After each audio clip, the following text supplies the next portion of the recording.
devenir un bon serveur. Je sais pas pour vous, mais la première fois que je suis allé poser mon CV pour être un serveur, le gérant il arrive et il me fait « Oui, mais pour être serveur, il faut de l'expérience. » Et ça m'a fait réfléchir, je me suis dit « Mais comment avoir cette expérience-là si tu me la donnes pas ?» Je suis allé manger hier soir dans un restaurant près de chez moi et je dois avouer que le service n'était vraiment pas bon. J'ai demandé de l'eau peut-être 5 fois. Bon, après, je vais avoir le gars qui se plaint tout le temps et tout. Ouais, ok, je me plains, c'est vrai. J'aime ça manger quelque chose de bien servi, tu vois. Bon, la cuisine, je dis rien, je vais dans le restaurant parce que je sais qu'il y a de la bonne bouffe. Mais après, c'est comment tu me la présentes, ta bouffe. Par exemple, le serveur qui arrive et qui fait oui, tu veux une table et tout. Non, ça ne m'intéresse pas. Je préfère un serveur qui est comme ah ouais, tu veux de l'eau? Ouais, là, je veux de l'eau. Oui, être serveur, c'est payant, mais putain que c'est demandant. Ici à Montréal, il y a la règle d'or du tip, le service. Donc c'est un 15% de la facture. Et oui, you get it, c'est 15% de la facture. Pas un 10 ou un 5 ou un 1 dollar. Oh, j'ai déjà reçu 1 dollar. Oh, j'ai regardé le client et je lui ai fait merci, passez une bonne soirée. Donc oui, le service, c'est winner parce que ça peut monter ton salaire quand tu es étudiant à 20 à même 30 dollars de l'heure. Mais il y a tellement de clients chiants dans la vie qu'il va falloir l'endurer. Il faut un gros self-control, les gens.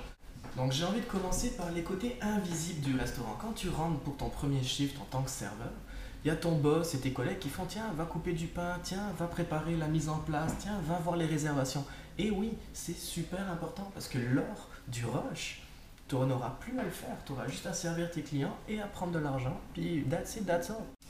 Et s'il vous plaît, faites l'asticage d'ustensiles. Mais bon, les côtés invisibles, le client, il les remarque même pas. Mais par contre, c'est ça qui ferait la différence de qu'il aille manger dans un restaurant comme un McDonald's ou qu'il aille manger dans un restaurant genre le Keg à Montréal. Les côtés invisibles sont super importants. Ils comptent pour 70% de la job que tu vas faire. Mais bon, après, il y a le côté visible, c'est un 30%. Donc le côté visible, c'est plus être rasé. Bon là, c'est un mauvais exemple, mais être bien rasé, sentir bon, être propre, être bien habillé. De préférence en noir, parce que si tu amènes une assiette et que tu te tâches, ça se voit pas tout de suite, tu vois.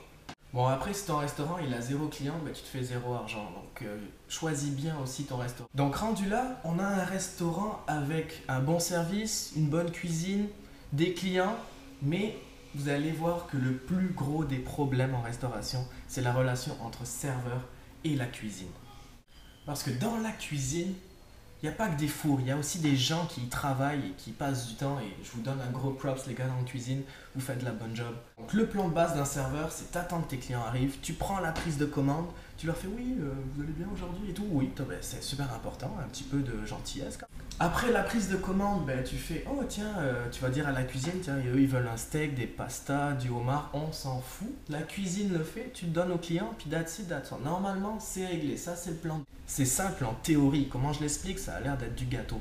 Mais chaque client, ils ont, comment dire, une personnalité différente. Par exemple, il y en a un qui pourrait être méchant, gentil. Il y en a qui ont aussi des demandes différentes. Les allergies.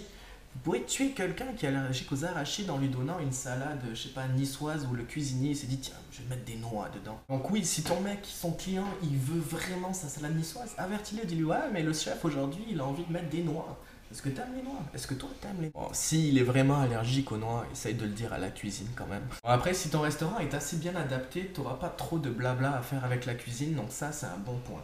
Sinon, va falloir gueuler, va falloir montrer que t'es fort et que tu veux le faire, tu vois. On est parlé, mais j'allais oublier. Le boss boy, c'est quelque chose. C'est quelqu'un. J'allais oublier de parler de quelqu'un de super important, le boss boy.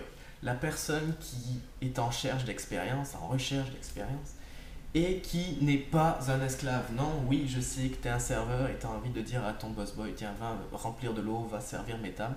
Le boss boy est là pour t'aider dans ton rush et aussi pour faire un peu de ménage.